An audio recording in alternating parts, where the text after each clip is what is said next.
À 78 ans, Rita Marley, l'âme forte qui a partagé la vie de la légende du reggae Bob Marley, sort enfin du silence dans une révélation qui secoue le monde entier. Dans cette vidéo, plongée au cœur de secrets longtemps gardés, de confessions émouvantes et de vérités inattendues qui redessinent l'héritage de Bob Marley. Des anecdotes inédites sur leur vie commune, des épreuves déchirantes comme une tentative d'assassinat, aux coulisses d'un mariage marqué par la trahison et la résilience, Rita dévoile tout. Préparez-vous à découvrir pourquoi son histoire change tout ce que vous pensiez savoir sur les Marley. Restez jusqu'à la fin pour une vérité qui va vous bouleverser. Si vous êtes passionné par les histoires de vie qui inspirent et bouleversent, n'oubliez pas de vous abonner à Expérience de vie et d'aimer cette vidéo pour ne rien manquer de nos prochaines révélations. Activez la cloche pour être les premiers à découvrir nos histoires exclusives.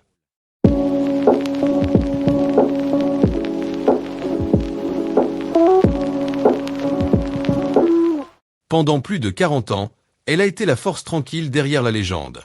Alors que le monde dansait sur One Love et No Woman, No Cry, Rita Marley vivait une réalité que peu pourraient imaginer. Une réalité faite de trahison, de dévotion, de bal et de foi. Aujourd'hui, à 78 ans, elle a décidé de ne plus se taire. Comment survit-on à une tentative d'assassinat pour remonter sur scène quelques jours plus tard? Que signifie préparer le petit déjeuner pour son mari et sa maîtresse sous le même toit?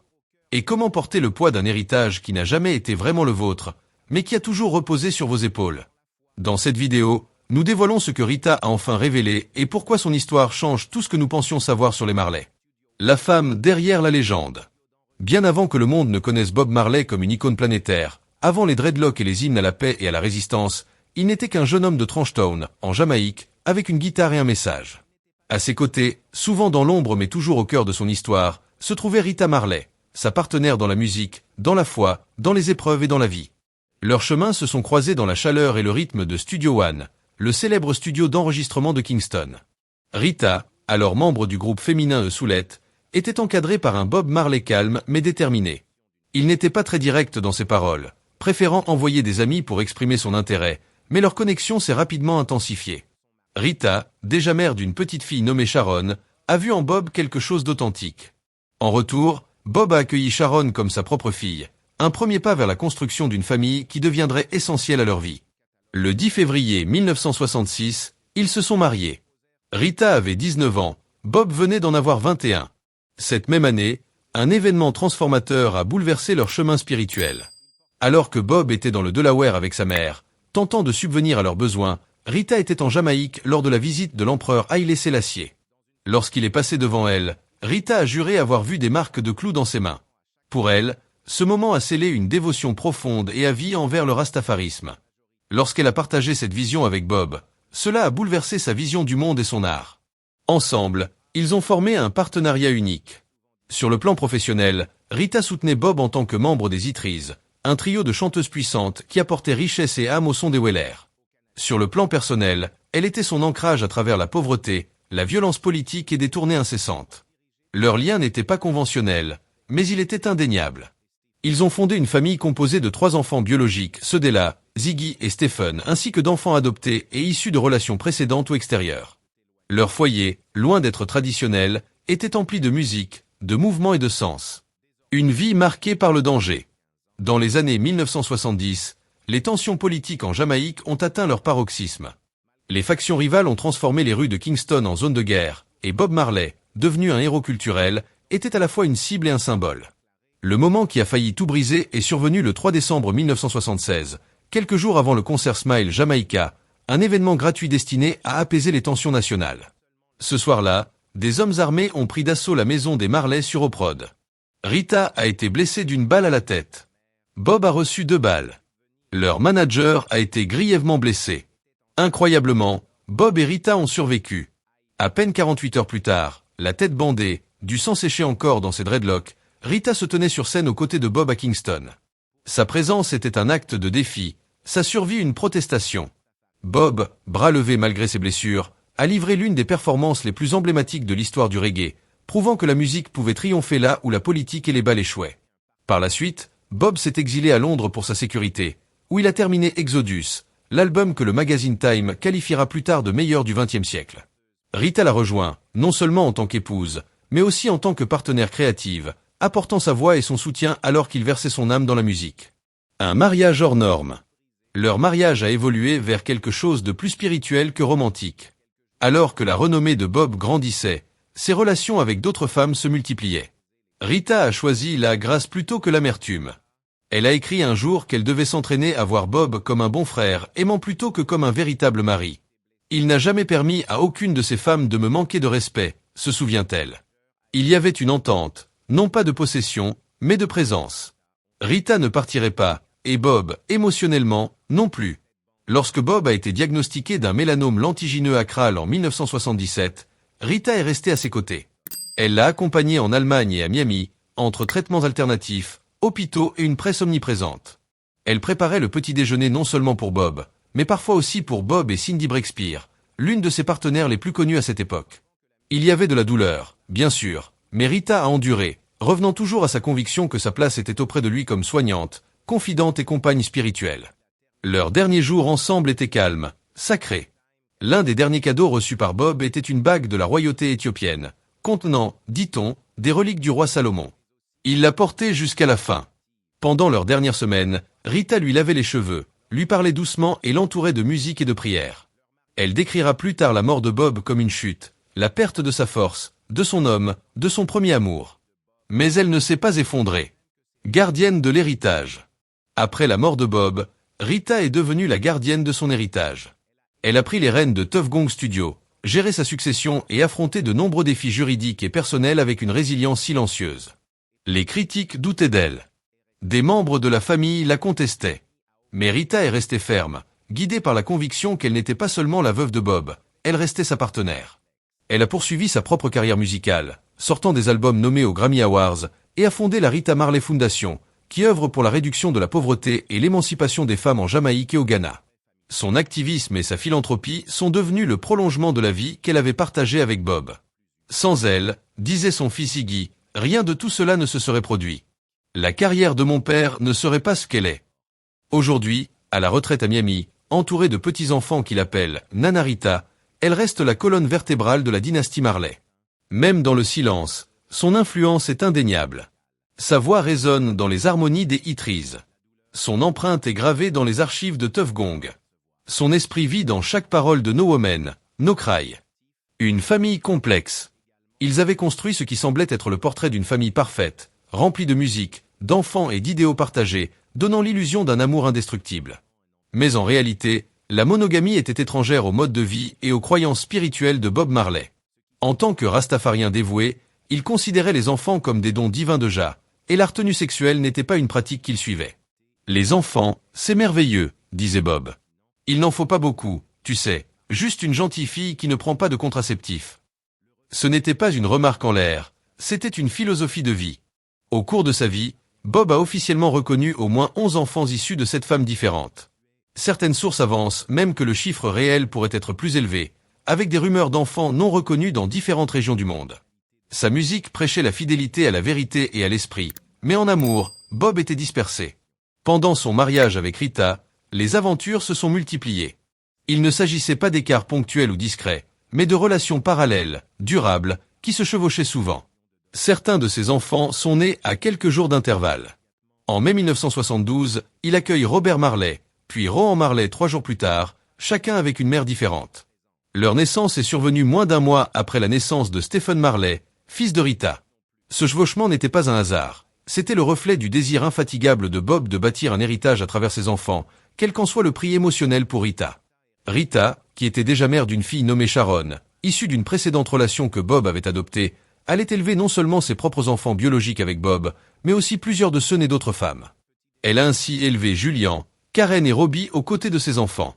Dans No Woman, No Cry, My Life with Bob Marley, Rita confie qu'elle refusait souvent les rapports sexuels avec Bob, de peur qu'il ne couche avec d'autres femmes sans protection. Son refus n'était pas du rejet, mais de la peur et de l'épuisement. Comme on dit, tu serres les dents et tu tiens bon, déclara-t-elle à BBC Caribéan. C'est ce que j'ai dû faire parce que j'étais tellement amoureuse de cet homme. Le poids émotionnel était énorme. Rita devait élever des enfants nés d'infidélité, vivre avec le fait que d'autres femmes portaient les enfants de son mari et maintenir une façade en public. Elle a admis plus tard que la jalousie la tourmentait souvent, mais elle n'est jamais partie. Elle voyait leur lien comme spirituel, désigné par Dieu. Dieu nous a unis, disait-elle. Avec le temps, elle s'est vue comme bien plus qu'une épouse. Elle est devenue sa protectrice, son ancrage. Je suis devenue comme sa sœur, sa mère et son ange gardien, a-t-elle déclaré un jour. Les relations publiques de Bob. L'une des liaisons les plus publiques de Bob fut avec Cindy Breakspeare, une beauté jamaïcaine à la peau claire qui avait remporté le titre de Miss Monde en 1976. Leur relation était impossible à dissimuler. Elle s'étalait dans la presse jamaïcaine et mettait encore plus de pression sur un mariage déjà fragilisé. Cindy donna naissance à Damian Marley, aujourd'hui connu sous le nom de Junior Gong, l'un des héritiers musicaux les plus célèbres de Bob.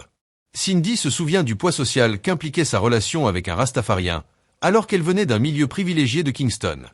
C'était un peu effrayant, disait-elle, mais ça a changé ma vie à jamais. Cindy n'était pas seule. D'autres femmes, comme Janet Hunt, Lucy Pounder, Anita Belnavi, Janet Bowen et Pat Williams, ont également eu des enfants avec Bob. Certaines, comme Anita Belnavi, étaient célèbres à leur manière, elle était championne de tennis de table. D'autres sont restées largement hors des projecteurs. Ce qu'elles avaient en commun, c'était d'avoir porté l'enfant d'un homme émotionnellement absent, souvent indisponible et partagé entre plusieurs femmes. Elles n'ont pas seulement porté des enfants, elles ont porté le fardeau d'un lien avec un homme qu'elles ne pourraient jamais avoir pour elles seules. Certains enfants ont été accueillis dans la maison des Marley. D'autres sont restés à l'écart. L'un des cas les plus déchirants fut celui de Makeda Janesta Marley, née quelques semaines après la mort de Bob. Sa mère, Yvette Crichton, fut l'une des dernières femmes à porter son enfant. Makeda a grandi aux États-Unis, loin de ses demi-frères et sœurs, coupée de l'empire musical et du mythe que le nom de son père était devenu. Une famille fragmentée. Malgré ce chaos, les enfants de Bob ont suivi leur propre voie. Ziggy, Stephen et Damian sont devenus des artistes mondialement connus. Julian et Kimani ont fait leur nom dans le reggae et le hip-hop. D'autres se sont orientés vers les affaires, le sport ou une vie privée. Mais la dynamique familiale n'a jamais été simple. Certains frères et sœurs se connaissaient à peine durant leur enfance. Certains se sentaient plus proches de Rita que de leur propre mère biologique. D'autres se sont battus pour trouver leur place dans une famille aussi vaste, célèbre et fragmentée. En public, la marque Marley projetait l'unité, une coalition arc-en-ciel d'enfants souriants, de collaboration musicale et d'hommages communs. Mais en privé, les fissures persistaient. Derrière chaque photo de famille se cachait une histoire de douleur, de jalousie et de confusion. Le monde voyait One Love, mais ceux à l'intérieur du cercle Marley connaissaient le prix de cette vision. Bob chantait la paix, mais sa vie amoureuse semait la guerre dans les cœurs de ses proches. Et pourtant, ils ont tenu bon. Rita a tenu bon. Les enfants, aujourd'hui adultes, portent son nom avec fierté et douleur. La tempête juridique. Et même dans la mort, il lui a laissé le cœur brisé. Lorsque Bob Marley est décédé le 11 mai 1981, le monde entier a pleuré la perte d'un prophète musical. Mais pour Rita Marley, sa veuve, la douleur allait bien au-delà de ce que le public pouvait percevoir. Non seulement elle perdait son mari et partenaire créatif, mais elle se retrouvait également au cœur d'une tempête juridique et émotionnelle qui allait durer des décennies.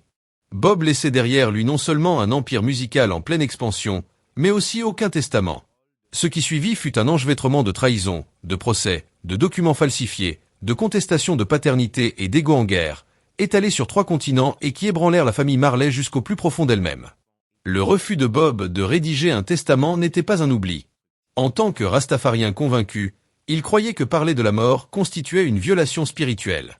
Rédiger un testament, c'était en quelque sorte reconnaître la finalité de la mort, alors que pour les rastafariens, la mort est simplement une transformation. Ainsi, lorsqu'il est mort intestat, c'est la loi jamaïcaine qui a régi son patrimoine, estimé à environ 30 millions de dollars à l'époque.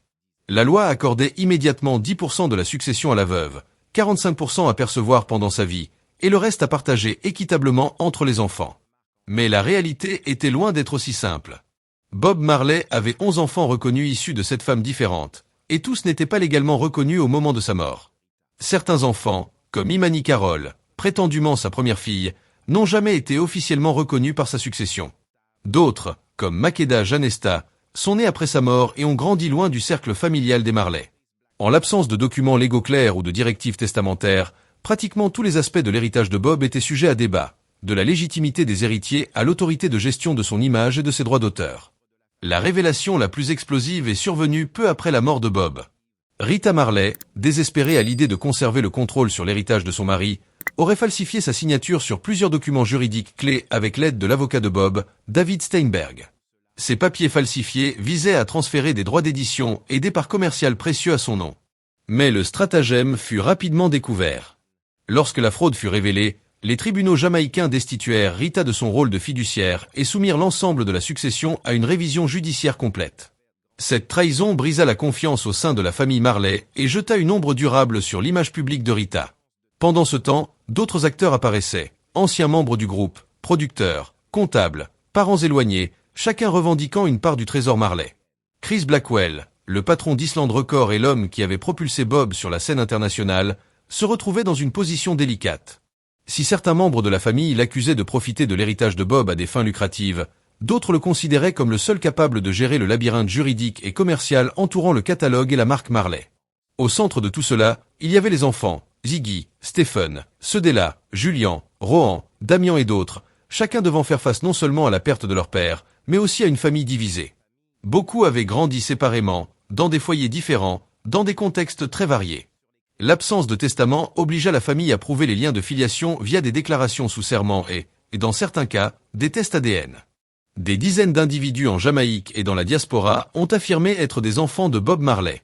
Cette absence de clarté légale ouvrit la voie aux opportunistes, aux marchandises contrefaites et à une série de procès interminables sur les droits à l'image et les redevances. Il y eut aussi les droits musicaux.